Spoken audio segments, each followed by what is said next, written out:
Assalamualaikum warahmatullahi wabarakatuh. We are from second group, with group member is me, Dwi Apriliani, Jono Effendi, and Santri Ayuningtyas. We will presentation article review about the consistency of the religious codes in defining women's rights by Saiful Anas in Journal Al-Ihkam, December 2019, volume 2, number. Okay, in here I will explain about the intersection of this research. This research begins with the birth of Burma number 3 of 2017 about guidelines for trying cases of women in conflict with the law.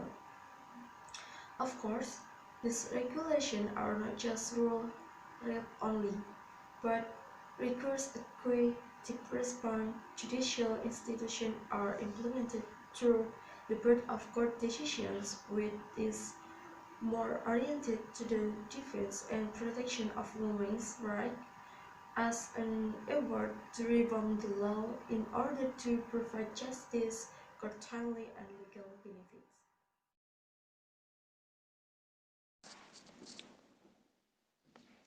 While the differences between women and men are merely biological, differ not just of social life, but culture has always been built up by men.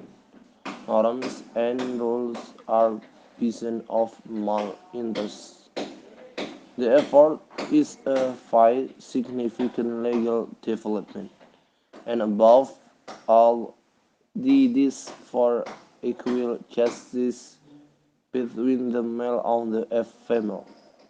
Only this stream of normative, whereas in the plain much is a hindrance to the parties so that the dues of women rights are not earned.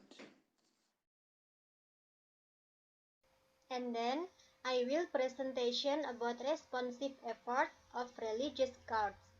Since the publication of Burma number 3 of 2017 concerning guideline for adjudicating case of women facing the law on July 11, 2017, there are efforts that have been made by the religious court as a form of implementation of the Burma, including a. The payment period for a living during the iddah and mut'ah. Basically, there are no provisions governing the payment period during the iddah and mut'ah period of the husband toward the ex-wife. This problem certainly creates misery for the woman or wife who are bullied without any certainty about getting what they are entitled to in the form of iddah and mut'ah.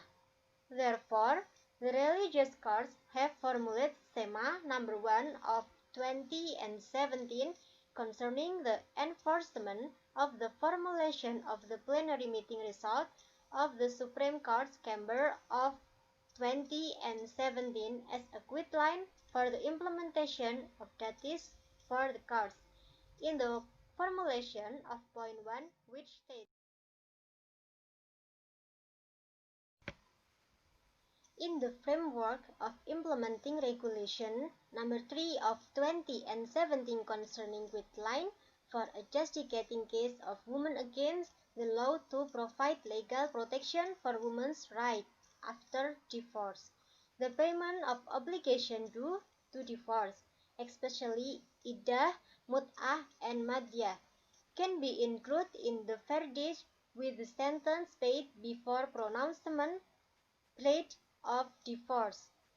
The formulation of the provision is a solution even though the iddah and mut'ah are obligations that occur after the divorce. They must be paid first before the husband makes a full of divorce, so that what is due to the wife can come true.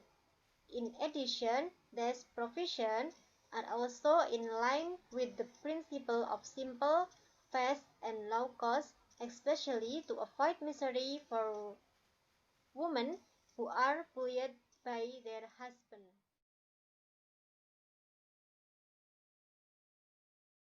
Okay, in here I will explain about point B of this journal about husband's obligation to the divorce against wife who are not in use. We know that so far the payment of obligations has only been given in divorce case filed by the husband, or we can call it talak.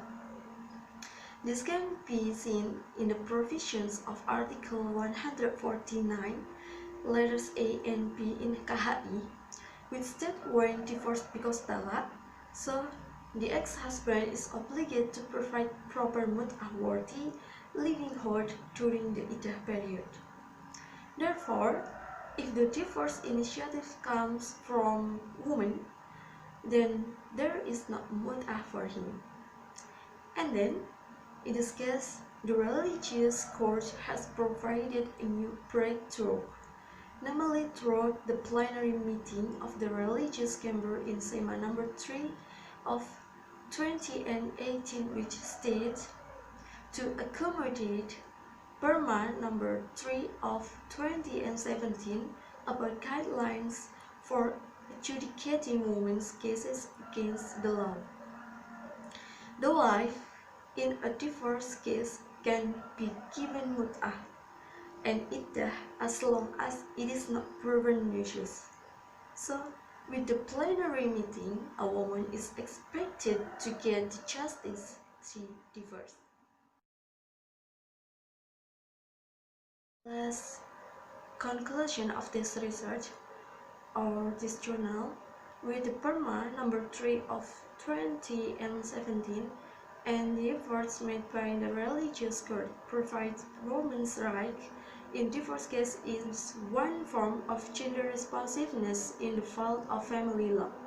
This also requires the religious court judge be able to be careful and sensitive to issues related to women's rights, so that through the decisions of the religious court, they can provide quick and appropriate solutions. Okay, thanks for your attention. We are from second group says thank you. Wassalamualaikum warahmatullahi wabarakatuh.